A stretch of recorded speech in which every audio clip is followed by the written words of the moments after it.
Hello students, welcome to VT NEET academy. இந்த வீடியோவில் வந்து பார்த்தீங்கன்னா நம்ம மேக்னெட்டிக் ஃபீல்ட் ரிலேட்டடாக இருக்கக்கூடிய ஒரு கொஷினை டிஸ்கஸ் பண்ணலாம். Right, okay. இப்போ கொஷினை பார்ப்போம்.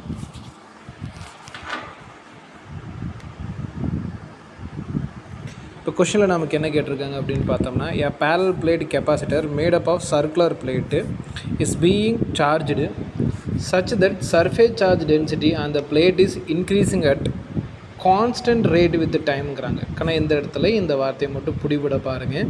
Increasing the constant rate with time, எது? Surface charge density. அப்போ வந்து இந்த இடத்துல சார்ஜ் தான் கூடிக்கிட்டே போகுது. எல்லாருக்கும் இந்த பாயிண்ட் பிடிபட்டுருக்கும்.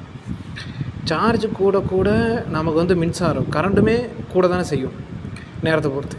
ஏன்னா அதிகமான சார்ஜ் அதிகமான current. Right. The magnetic field arising due to the displacement கரண்ட்டுங்கிறாங்க. டிஸ்பிளேஸ்மெண்ட் கரண்ட்டை பொறுத்த வரைக்கும் அதில் கூடிய சார்ஜ் இன்க்ரீஸ் ஆகிட்டே இருக்குது. அது மட்டும்தான் இங்கே பாயிண்ட்டாக இருக்குது.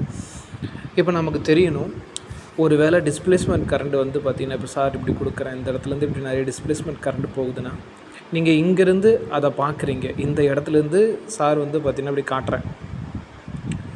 அப்போ உங்களுக்கு தெரிய வேண்டிய பாயிண்ட் என்ன அப்படின்னு பார்த்தோம்னா, இந்த சென்டர் பாயிண்டில் வந்து மேக்னெட்டிக் ஃபீல்டு ஜீரோவில் ஆரம்பித்து சர்ஃபேஸ்க்கு வர இந்த இடம் வந்து பார்த்திங்கன்னா சர்க்கிளாக தெரியும் இல்லையா? அது நான் தனியாக காட்டுறேன். இப்படி இருக்கும்.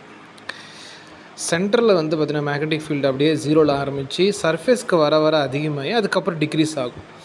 இது கிராஃப் ஃபார்மேட்டில் காட்டினோம்னா பிள்ளைங்களா இப்படி காட்டலாம். இங்கே ஃபஸ்ட்டு வந்து டைரக்ட்லி ப்ரொபோஷனல், அதுக்கப்புறம் இன்டைரக்ட்லி ப்ரொபோஷனல். இது எந்த ஒரு இடத்துலையுமே நல்லா பார்க்கணும். இந்த இடம் வந்து பார்த்திங்கன்னா கரெக்டாக சர்ஃபேஸ் பிளேஸ், இந்த இடம் சர்ஃபேஸ் பிளேஸு. இந்த சர்ஃபேஸ் பிளேஸில் ஜீரோ ஆகாதுமா, அதுக்கப்புறம் டிக்ரீஸ் ஆகும், இனிஷியல் இன்க்ரீஸ் ஆகும். அப்போது இந்த இடத்துல கொடுத்துருக்காங்க பாருங்கள். மொதல் கேள்வியில் கான்ஸ்டன்ட் பிட்வீன் த பிளேட்டு இல்லைக்கண்ணா மாறும், இன்க்ரீஸ் டிக்ரீஸ் ஆகும். அதனால் இந்த ஆப்ஷன் தப்பு. ஜீரோங்கிறாங்க, அதுவும் வரவே வராது. செகண்ட் ஆப்ஷன் இருக்கட்டும். தேர்ட் ஆப்ஷனில் ஜீரோன்னு கொடுத்துருக்காங்க. நமக்கு தெரிய வேண்டிய பாயிண்ட் என்ன அப்படின்னு பார்த்தோம்னா, ஜீரோ எந்த இடத்துலையுமே வராதுமா, இது நமக்கு பிடிக்கணும். ஜீரோ அட் ஆல் பிளேசஸ்ங்கிறாங்க, இதுவுமே நமக்கு என்னது வர வாய்ப்பு கிடையாது. அப்போ நான் zero everywhere with maximum imaginary cylinder surface connecting the peripheral surface. அதான் சொன்னல கண்ணா. ஸோ இந்த பெரிபெரிஸ் அப்படின்னா சர்ஃபேஸில் தானே நமக்கு அதிகமான மேக்னெட்டிக் ஃபீல்ட் இருக்கும்.